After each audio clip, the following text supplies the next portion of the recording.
Amém? Graça e paz, queridos. Como vocês estão? Vocês estão bem? De verdade? Esse amém não está convencendo ninguém.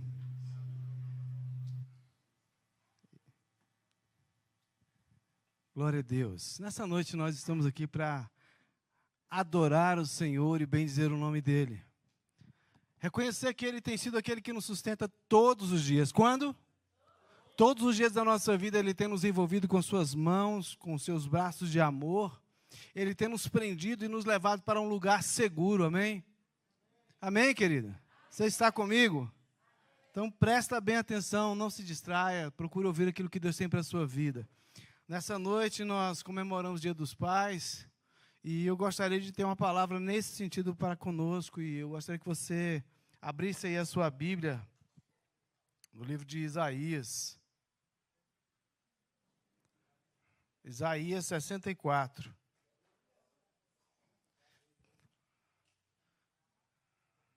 Amém. Isaías capítulo 64, a partir do verso 4. Glória a Deus.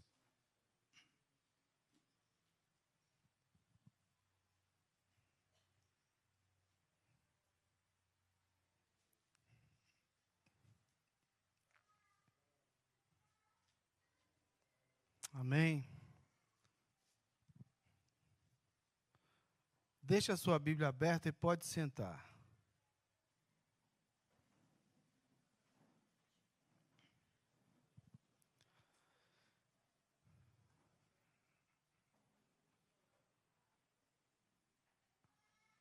Hoje celebramos o Dia dos Pais e, sem dúvidas, é merecida a comemoração.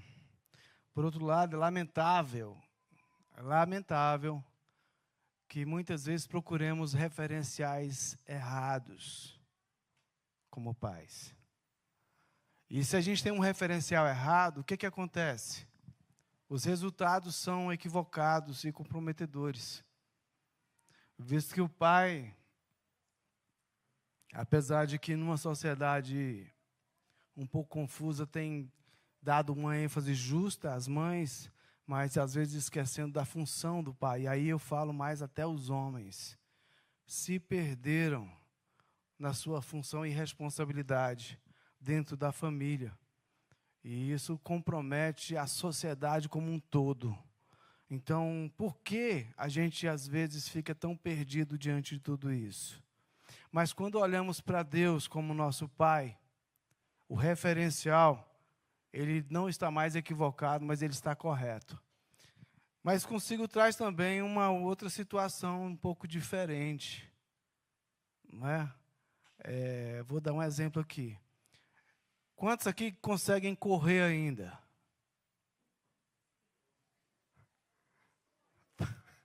Gente, vocês estão que decidir. Quantos dão conta de correr? Menos que um pouco. Amém. Então nós vamos marcar para o próximo final de semana uma maratona. Vou trazer alguém que está vindo das Olimpíadas para correr com você. E aí? O que você vai dizer? Hein? Vocês vão dizer o quê? É injusto, né, pastor? Vocês estão forçando a barra aí, mas vocês vão dizer que é injusto.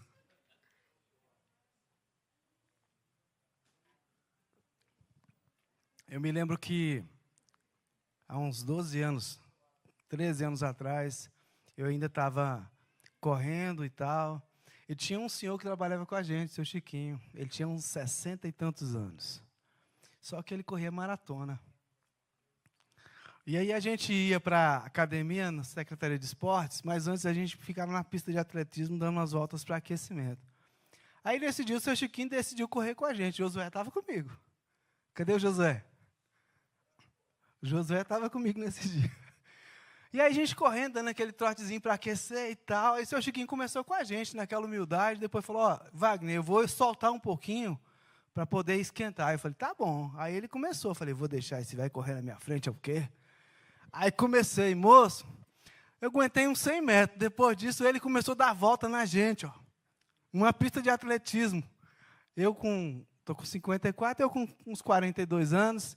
E ele com 60 e tantos dando volta na gente. Eu falo, meu Deus, eu desisti, parei. Parei. Depois ele ainda foi subir a arquibancada, descer a arquibancada. Mas ele corria as maratonas da Pampulha, de São Silvestre. Mas eu não queria aceitar aquilo. Mas voltando para o nosso referencial de pai, Deus é por excelência o nosso melhor referencial. Alguém discorda? Então nós temos que entender que Ele é o nosso melhor referencial. Mas a grande questão é que muitas vezes a gente fica olhando para os pais naturais ou humanos e olhando para os defeitos deles e justificando os nossos defeitos. Vocês estão entendendo? Quando, na verdade, deveríamos procurar o melhor referencial e nos basear por ele para poder ser o melhor possíveis pais. E muitas vezes nós olhamos para Deus e falamos assim, não dá para a gente pegar Deus como referencial porque é injusto, Ele é Deus. Mas se nós não fizermos isso, nós teremos referenciais equivocados. Nós teremos referenciais equivocados e automaticamente fracassaremos na nossa missão. Porque quando eu olho para alguém que está viciado, que está torto, que está fora do padrão de Deus, automaticamente eu seguirei um padrão errado. Concorda comigo? Então eu gostaria de pensar um pouco com vocês hoje em torno disso. Que nós não aceitemos a situação de que Deus é perfeito, por isso eu não devo me espelhar nele, porque isso vai ser injusto. Exatamente o contrário. Eu vou procurar o melhor referencial que tem, que é Deus, e eu terei muito mais chance de ser um pai melhor. Amém, homens? Amém. Então, que nós possamos olhar para isso. E então, pastor, hoje a mensagem é só para os homens? Não. Porque dentro desse mesmo referencial de pai, sempre se tem um pai, tem alguém que é o filho ou a filha. Então, nós precisamos olhar para esse contexto todo e tirar para nossas vidas o que nós podemos aprender e aplicar de forma a sermos pessoas melhores na função que temos ou no papel que temos na família e na sociedade. Quando olhamos de forma panorâmica para as Escrituras, a gente olha de uma forma geral, a nossa tendência talvez seja de pensar que Deus se frustrou, pois aparentemente os seus planos fracassaram uma vez que o homem caiu. E aí, de repente, a gente pensa, não, Deus tinha um plano B, que era mandar Jesus. Não, não é verdade. Jesus não é o plano B. Jesus é o único plano. Porque a palavra de Deus fala que antes da construção do mundo, da afirmação do Evangelho, Cristo já tinha sido separado como o Cordeiro, que pagaria o preço por você e por mim. Está entendendo? Então, Cristo não é o plano B. Deus, na verdade, já sabia que o homem falharia. Por isso, Ele preparou todo um contexto para que nós tivéssemos condição de caminhar e ter uma caminhada de sucesso ao aceitarmos o sacrifício de Jesus como nosso Salvador, nos tornando assim filhos de Deus. Somente assim podemos ser filhos de Deus. Mas a todos quantos o receberam, deu-lhes o poder de se tornarem filhos de Deus. Então, se você até hoje não se posicionou diante de Deus, de verdade, presta bem atenção, nós temos uma tendência, queridos, de querer nos enganar com um posicionamento mais ou menos, empurrando com a barriga uma questão tão séria. Então, nós só podemos ser filhos de Deus através de Jesus Cristo. Quando aceitamos o sacrifício dele na cruz do Calvário, aí sim nós podemos ser filhos de Deus. Caso contrário, a Bíblia diz que nós somos apenas criaturas. E criatura não tem herança, diga-se de passagem. Diz aí, criatura não tem herança, mas os filhos têm. Então, nessa noite, a nossa proposta é compartilhar essa palavra, que nós, como pais, devemos seguir o melhor referencial. E, como filhos, nos submeter ao Pai, por excelência. Como pai, buscar a imagem de Cristo, viver essa paternidade, nessa excelência que Ele pode nos oferecer. Pastor, eu não vou conseguir, mas eu vou tentar.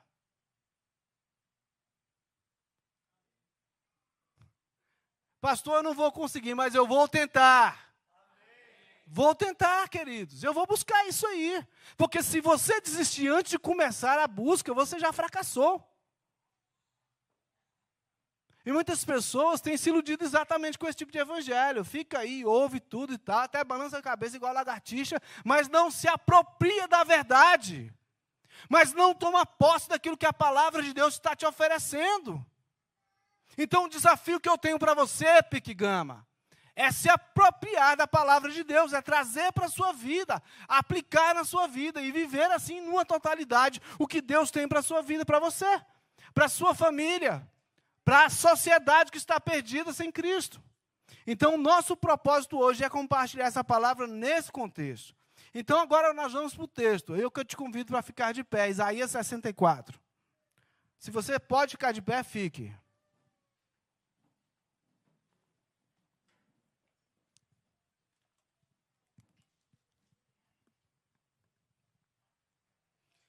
(64) a partir do verso 4. Desde os tempos antigos ninguém ouviu, nenhum ouvido percebeu, o olho nenhum viu outro Deus além de ti, que trabalha para aqueles que nele esperam. Vens ajudar aqueles que praticam a justiça com alegria, que se lembram de ti e dos teus caminhos. Mas prosseguindo nós em nossos pecados, tu te iraste. Como então seremos salvos? Somos como o impuro, todos nós.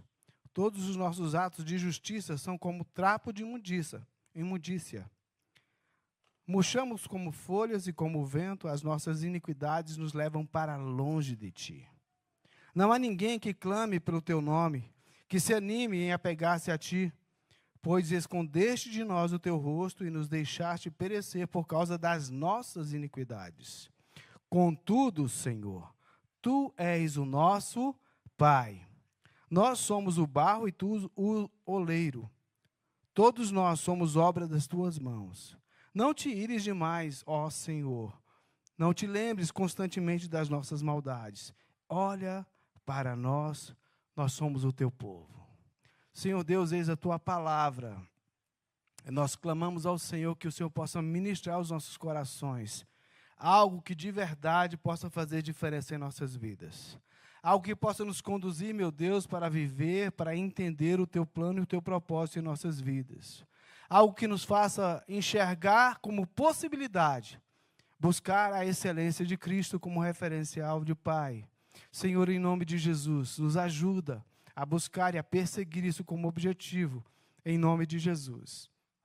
Amém? Pode sentar. O que podemos aprender com a experiência com o Pai por excelência nesse texto? Primeira lição que nós podemos aprender aqui é: Deus, como nosso Pai, é o único que trabalha para os que nele esperam. Deus, como Pai, é o único que trabalha para aqueles que nele esperam. Esse é o texto bíblico. Desde os tempos antigos, ninguém ouviu, nenhum ouvido percebeu, e olho nenhum viu outro Deus além do Senhor, que trabalha para aqueles que esperam o Senhor. Os filósofos estudiosos, de uma forma geral, vivem procurando uma explicação para tudo, para a existência de todo o universo, mas a verdade é que eles estão tentando entender ou explicar algo que eles não podem entender. Deus, o seu amor, o seu poder, eles não podem ser explicados por homens. Será que a mente de uma pessoa pode entender a mente de Deus? Será, queridos? Será que a gente pode entender alguém que entrega o seu filho para morrer por nós? Alguém consegue entender isso? Se alguém conseguir entender isso, é porque tem coragem de entregar o filho dele. Eu não tenho. Se tu depender que a Elisa morra por você, você está morto, está perdido. Não vai. Nós somos assim. Então fica difícil para nós entendermos a mente de Cristo quando Ele ama tanto a nós e tem tanto poder ao ponto de poder reverter a morte e a sua realidade. E por isso Ele teve coragem de entregar o único filho dele para morrer no nosso lugar. Quando a proposta é feita para Abraão, Abraão, pega o teu filho, o teu único filho, aquele filho que você ama. Você entende a ênfase que Deus dá na limitação de Abraão como ser humano? Pedindo que ele entregasse o único filho que ele tinha. Gente, era o filho da velhice.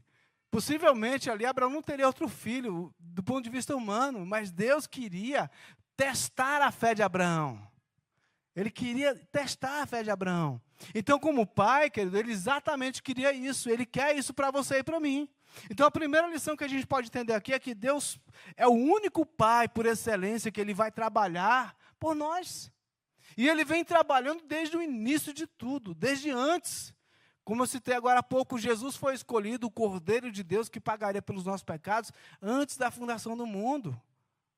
Então, Ele tinha um propósito de salvar você, salvar toda a sua família, salvar os seus vizinhos, os seus amigos. A grande questão é que o que nos separa dessa salvação, a princípio, é ouvir. Se eu não ouvir o Evangelho, eu não poderei me converter, eu não poderei me render diante do Senhor. Então, cabe a nós, a cada um de nós, cabe a quem? Cabe a cada um de nós falarmos do amor de Deus, o que Deus tem feito na sua vida. Você tem experimentado algo diferente na sua vida como filho de Deus? Sim ou não, querido? Se você não tem experimentado, eu te desafio. Aplica a palavra de Deus na sua vida que você vai experimentar, dia após dia, isso. Isso é um desafio que nós devemos trazer para nós mesmos. Senão a gente fica, irmãos, como religiosos. Nós acostumamos vir para a igreja. Nós acostumamos falar daquilo que alguém falou. Mas se eu não tiver as experiências, eu não terei consistência na minha estrutura para poder viver o melhor de Deus. A palavra de Deus fala sobre a casa que está fundamentada na rocha e a casa que está fundamentada na areia. A diferença das duas casas é o alicerce, aonde ele está colocado, firmado. Então, se a gente para e fala assim, olha, eu não tenho vivido grandes experiências em Deus, pode ter certeza que a sua casa está na areia. Porque quando antes de ontem, a gente estava preparando aqui a questão da festa, e eu olhei para lá e o Keké estava lá com a cavadora, abrindo um buraco para botar um pau. E a primeira camada do solo, geralmente é muito dura, porque ali todo mundo pisa e tal, fica socada. Então, na nossa vida, às vezes a gente vai precisar deixar que o Espírito Santo trabalhe. E essas fincadas com o objeto, com o instrumento para cavar, eles causam impacto, vai doer, vai causar incômodo. E se na nossa vida não existem essas marcas, queridos, nós somos muito rasos. Sabe? Outro dia a gente estava trabalhando aqui a questão do jejum e alguém, pastor, eu estou com fome. Claro, esse é o propósito. O jejum é para ficar com fome. É para a gente dizer que nós estamos priorizando Deus este dia. E se tudo que nós fazemos para Deus não tem significado, não tem um preço para nós, o que vale oferecer? Na rua, quando alguém te pede uma ajuda, se dá uma moeda de 10 centavos para ele, ele vai fazer o quê? É capaz de jogar na sua cabeça. Porque aquilo não tem valor nem para ele. Então, queridos, nós temos que entender isso aqui. Deus trabalha por nós. Mas nós precisamos nos posicionar como filhos. Filhos de Deus. E o filho começa a partir da rendição, que nós possamos entender isso aí. Então, os filósofos viviam procurando exatamente essa questão. A explicação de tudo sem conseguir entender nada. E nós somos convidados a nos render diante do Senhor, aprendendo a depender dEle, sem contestar aquilo que Ele nos ensina. Mas mergulhar nos mistérios de Deus significa depender do Espírito Santo, porque Ele vai nos revelando dia após dia. Assim como o salmista nos diz, no capítulo 40, no verso 1 em diante, diz assim, esperei com paciência no Senhor, e Ele se inclinou para mim e ouviu o meu clamor. O salmista diz que esperou com paciência no Senhor. E Deus se inclinou para ele. Verso 2, me tirou de um largo horrível, de um charco de lodo, me pôs os meus pés sobre uma rocha e me firmou os passos. Ele estava atolado, estava preso, mas Deus o socorreu, porque ele esperou pelo Senhor, sabendo que Deus o livraria. Quando lemos os Salmos, em vários textos, Davi e os salmistas vão falar exatamente sobre isso. Às vezes eles vão falar da situação que estão vivendo. Olha, Senhor, a situação é essa, os meus inimigos estão prevalecendo contra mim. Mas lá no final ele fala assim, mas eu posso crer que o Senhor é o meu Redentor. Vocês estão entendendo? Quem viveu uma experiência com Deus não precisa temer. Essa relação de pai é exatamente isso. Aquele que vai proteger. Então Deus é aquele que nos protege. Podemos confiar nele. Amém? Você pode confiar no Senhor, querido. Se posicione como filho que você vai experimentar essas coisas. A segunda lição que nós podemos aprender aqui hoje, então, é que o propósito de Deus é sempre ajudar aqueles que praticam a justiça com alegria, que se lembram de Deus e dos seus caminhos. O propósito de Deus vai ser sempre ajudar. Nunca vai ser um obstáculo, nunca vai ser que você fracasse. É ao contrário, que você possa superar a sua dificuldade. Verso 5 diz assim: vens ajudar aqueles que praticam a justiça com alegria e que se lembram de ti e dos teus caminhos. Mas, olha só agora, depois do mais. Mas prosseguindo nós em nossos pecados, tu tiraste. Como então seremos salvos? Deus quer ajudar. Deus quer nos socorrer. Deus quer nos fazer prosperar. Mas se nós ficarmos presos no pecado e nas nossas fraquezas, como é que nós seremos salvos? Como? Se nós precisamos nos posicionar diante do Senhor, esta é a hora. Contudo, nós temos preferido ficar nos nossos pecados, e isso provocou a ira de Deus. Daí surge a pergunta: como seremos salvos? Gente, a grande verdade é que se dependesse de mim e de você, não haveria salvação. Você entende isso? Se dependesse de mim e de você, não haveria salvação. A Bíblia fala que estávamos condenados. A morte era certa. Mas Deus enviou o seu Filho para pagar o preço do nosso lugar. Isso nós chamamos de graça. A graça de Deus se manifestou salvador entre nós. Amém? Então, que nós possamos olhar para isso e entender. As nossas escolhas definem destinos. No dia a dia, quando você faz negócios, quando você faz compras, quando você conversa com as pessoas, quando você se relaciona com seu cônjuge, com seus filhos, com seus pais, você escolhe palavras, você escolhe o que vai falar, e tudo isso é semente que vai ser plantada, e essas sementes vão germinar e vão produzir um resultado. Quando você é injusto, quando você é alguém desonesto, isso vai produzir um resultado. E aí, nós como servos de Deus, como filhos de Deus, não podemos cair no erro de fazermos coisas erradas para depois sermos colocados aí em xeque como cristãos. Que vergonha. Isso é vergonhoso para qualquer pessoa.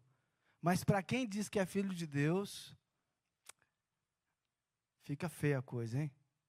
Então, que a gente possa olhar para isso e pensar: este é um grande motivo para termos todo o cuidado com as escolhas que fazemos todos os dias. A terceira lição que nós podemos aprender aqui hoje é que precisamos da intervenção do Espírito Santo, que nos convence do pecado, da justiça e do juízo. Por mais que nos esforcemos, meus irmãos, seremos incapazes de produzir a justiça. Nós não conseguimos. Mas quando o Espírito Santo opera em nós, ele trabalha em nós, isso nos capacita a superar as fraquezas e perseverar até atingir a estatura de varão perfeito. Que nós possamos olhar exatamente com essa perspectiva.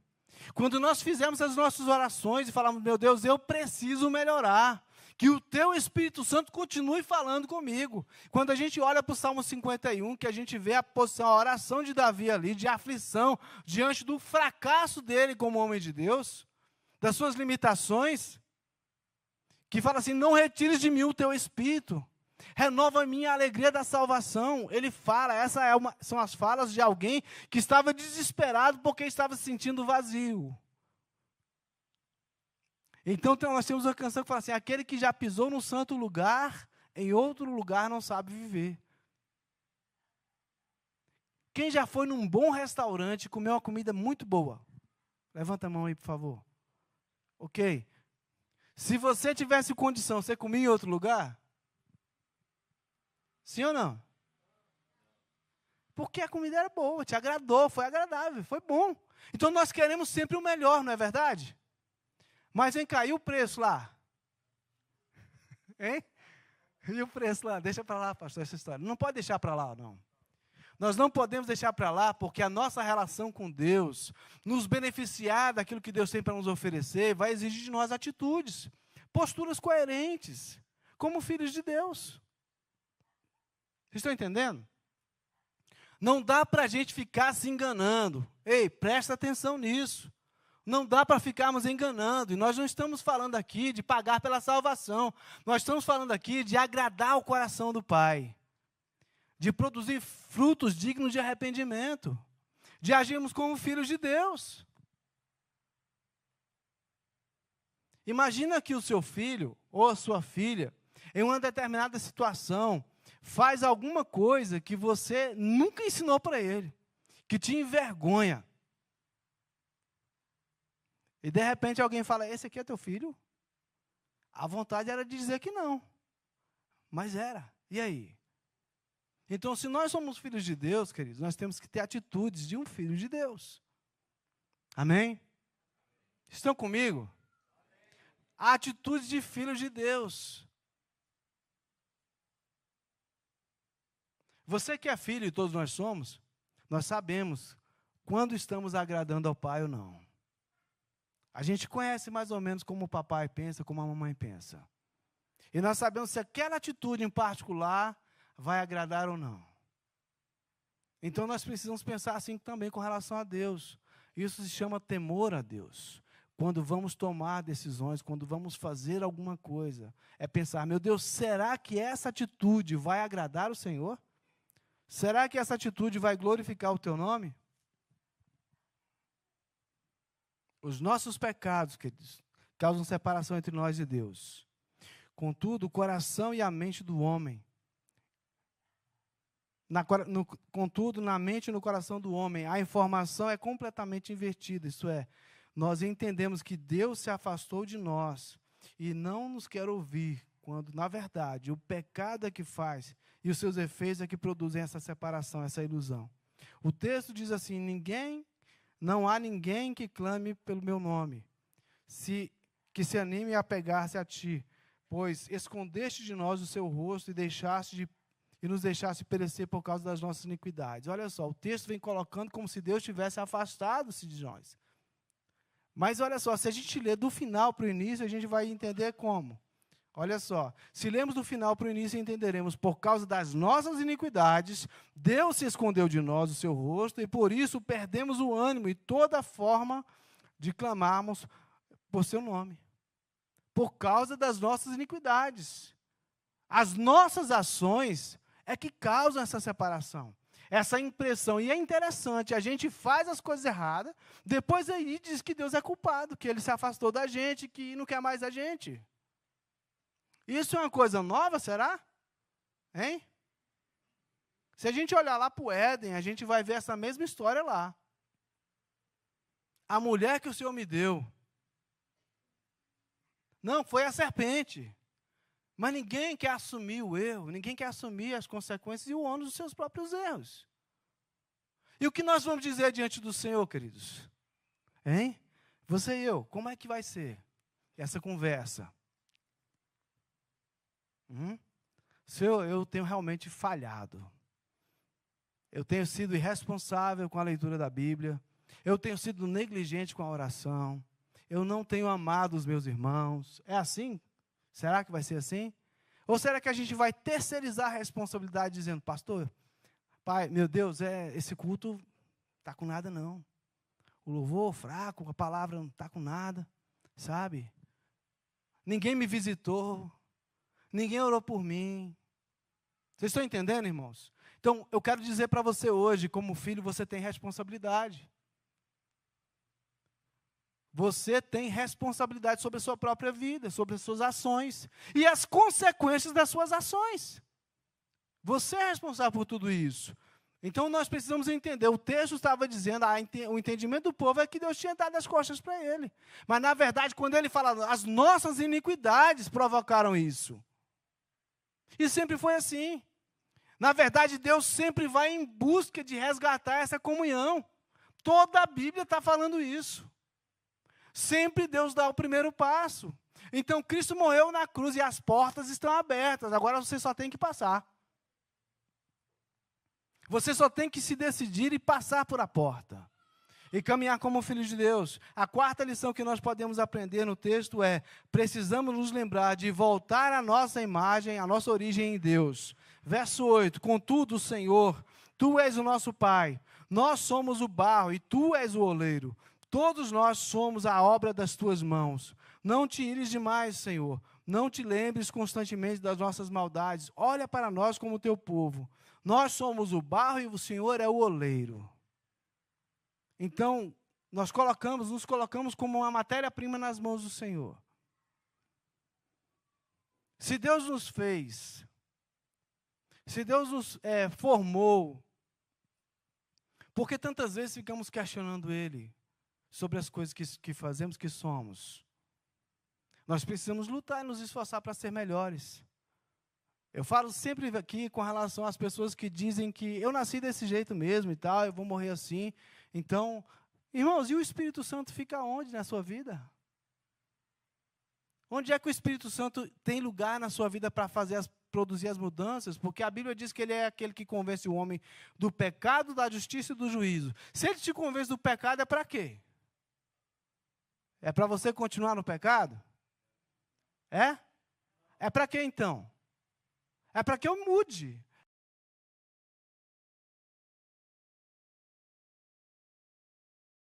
Justiça. Se nós temos um referencial perfeito que é Deus, então Ele fala que nós somos o barro e Ele é o oleiro. Ele nos forma da forma que Ele quer. É interessante que em outro texto a Bíblia fala que o oleiro estava trabalhando no barro e de repente o vaso se quebrou. Ele jogou fora? Não, ele pegou, triturou e voltou para o processo. Nova formação. Tratando tudo de novo para poder fazer um vaso perfeito. Então nós, queridos, como filhos, estamos em um processo. E precisamos nos lembrar, olha só, o que é que fala a meu respeito? Eu não sei o que dizem a meu respeito lá fora, mas eu quero saber o que Deus diz a meu respeito. O propósito de Deus para a sua vida, quem é que pode dizer? Quem é que pode dizer o propósito de Deus para a sua vida, meu querido? O próprio Deus. A palavra de Deus. Mas se nós ficarmos alienados, acostumados a vir para a igreja sem mergulhar em Deus de verdade, não passaremos de religiosos. Não poderemos viver o melhor de Deus. E o desafio que nós temos como filhos de Deus é exatamente esse: reproduzir a imagem de Deus, sendo cristãos. E como pais, a gente vê aqui vários exemplos que Cristo está nos dando. Estar atento às necessidades do filho. Estar atento ali para poder responder, para poder corrigir, se for o caso, colocar numa rota de sucesso. O propósito de Deus não é sempre que o nosso sucesso, então o pai também. E às vezes vai precisar de um corretivo. Vai. E daí? Não vou perguntar não, porque de repente vai ter alguém aqui que não tomou. Mas a grande maioria foi corrigido pelo pai, porque o pai amava e queria que a gente caminhasse de forma educada, de forma bem-sucedida. Que nós possamos pensar nisso hoje. Se a gente souber quem é o nosso referencial, a gente vai poder caminhar de forma certa. O verso 8 vem dizendo: nosso Deus, Pai, somos obra das suas mãos, Ele é o oleiro e nós o barro. Entendendo isso, que nós vamos ter mais chance de ser vitoriosos na nossa caminhada. Então o vaso pode achar ruim com o oleiro que falou assim: o senhor me fez um vaso para outra coisa, eu queria ser um vaso de honra para você colocasse lá no altar. Mas de repente virou outro tipo de vaso. Mas todos os vasos são úteis. Então que a gente possa nos colocar na disposição do Senhor para ser útil naquilo que fizermos. Ontem nós fizemos a festa caipira aí, e eu vi muita gente empenhada e envolvida. A maioria da igreja, glória a Deus por isso. Mas ainda senti falta de alguns. Alguns ficam de longe olhando, apreciando e tal. Até de braço cruzado. Querido, quer dizer, você faz parte da igreja, se envolva nela. Amém? Se envolva nela. O sucesso da igreja depende de você se envolver. O sucesso da igreja depende de a gente se pegar todo mundo junto e fazer a coisa, fica mais leve. Então isso significa que devemos abrir mão daquilo que nós pensávamos que seria o melhor para nós e decidir viver o propósito de Deus para a nossa vida, porque foi Ele quem sonhou, foi Ele quem escreveu a nossa história. Então que nós possamos estar abertos a isso. E isso significa também que abrir mão precisa a gente entender: Deus sabe o que é melhor para mim. A sua vontade é boa, perfeita e agradável. Deus sabe o que é melhor para nós. Todo bom pai quer o melhor para os seus filhos. Eu acordei hoje com essa frase na minha cabeça. Todo bom pai quer o melhor para os seus filhos. Se você perguntar para qualquer pai, até o ruim, você quer o pior para o seu filho? Não, eu quero o melhor. É o pior exemplo que tem para o filho, mas ele quer o melhor para o filho. Ele faz tudo errado, o filho vê ele fazer tudo errado, e muito provavelmente vai reproduzir os erros do pai, mas ele acha que está sendo o melhor pai do mundo. Então hoje nós temos aqui Deus como nosso referencial de pai. E a gente vê que no texto, ele vai corrigir o povo. Ele vai estar atento às necessidades do povo. E ele está pronto a perdoar. Ele está pronto para amar. Mateus 7, 21 diz assim: até vocês que são maus sabem dar coisas boas para os seus filhos, quanto mais Deus o Pai. Então nós podemos esperar sempre o melhor de Deus, queridos. O nosso Pai nos tirou da potestade das trevas e nos transportou para o reino do Filho do seu amor, em quem temos a redenção pelo sangue de Cristo, a saber, a remissão dos pecados, Colossenses 1, 13 e 14. E nisto é glorificado o Pai, em que deis muito fruto, e assim serei meus discípulos. Irmãos, o Ministério do Louvor pode vir. O que um discípulo faz, ou deveria fazer? O quê? Alguém pode me ajudar? O que um discípulo deveria fazer? Seguir o referencial, o mestre. Ok? Então, se nós somos discípulos de Cristo, Cristo veio aqui e fez discípulos. Ele veio aqui e ele cumpriu a vontade do Pai. Lembram? Talvez a oração mais difícil do ponto de vista humano que Cristo fez, sabe qual foi? Hein? Pai, se possível for, passa de mim esse cálice sem que eu beba. Todavia, seja feita a tua vontade. Do ponto de vista humano, essa oração deve ter sido a mais difícil. Mas ele se rendeu diante da vontade do Pai. Nós precisamos pensar sobre isso. Te convido a ficar de pé.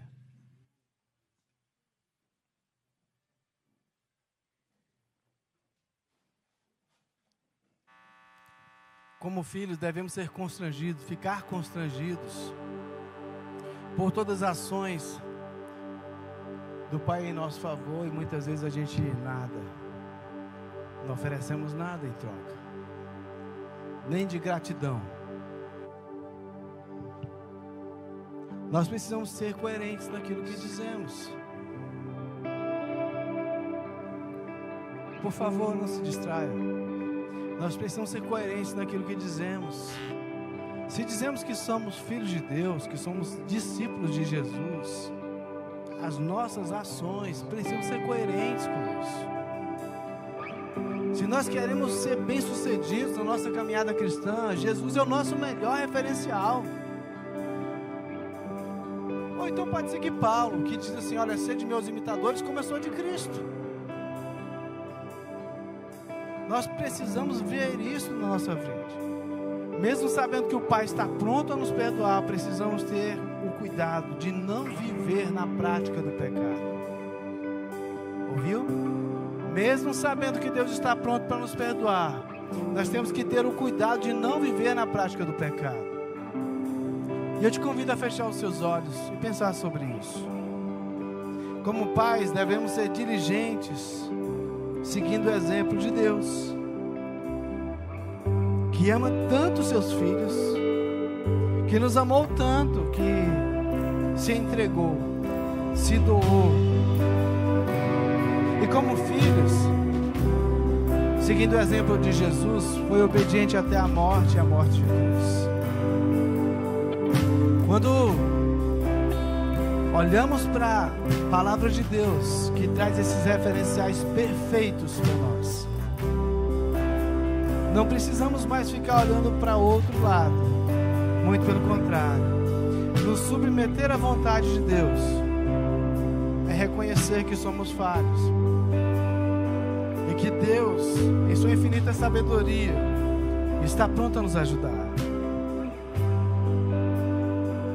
Meu Deus, nessa noite, em nome de Jesus, nós te pedimos que nos ajuda a seguir o referencial de Pai que o Senhor é. Meu Deus, em nome de Jesus, eu quero te pedir que tira, Deus, a mente de cada um de nós esse pensamento de que é impossível seguir o referencial de Deus, porque não é. O Senhor nos torna, Deus amado, como filhos, e temos todo acesso ao Senhor, e podemos copiar, nós devemos copiar os teus exemplos, meu Deus. Nos ajuda na nossa função de Pai, seguir o Senhor como referencial, em amor, e aí, Senhor amado, em bondade, também na correção, na responsabilidade por tua família. Deus, nos ajuda, Senhor, no nome de Jesus. E como filhos, Deus, todos nós nos posicionamos obedientes, sabendo que o Senhor sabe o que é melhor para nós, sabendo que o Senhor sabe, Deus amado, e tem sempre propósitos maiores e mais altos do que nós. Que o Espírito do Senhor seja aquele que produz em nossas vidas, em nossa mente, o fruto, Deus amado, da fé, mediante a palavra do Senhor, nos capacitando a caminhar em novidade de vida, nos capacitando, Senhor, a viver o propósito do Senhor de uma forma intensa e poderosa. Meu Deus, em nome de Jesus, que nessa noite, todos nós aqui como pais, como servos do Senhor, possamos ser, ó Pai, impactados por essa verdade. O Senhor é aquele que olha para os seus filhos, disposto a abençoar, independente da perfeição, mas pela decisão de fazer o melhor para Deus, em nome de Jesus. Amém.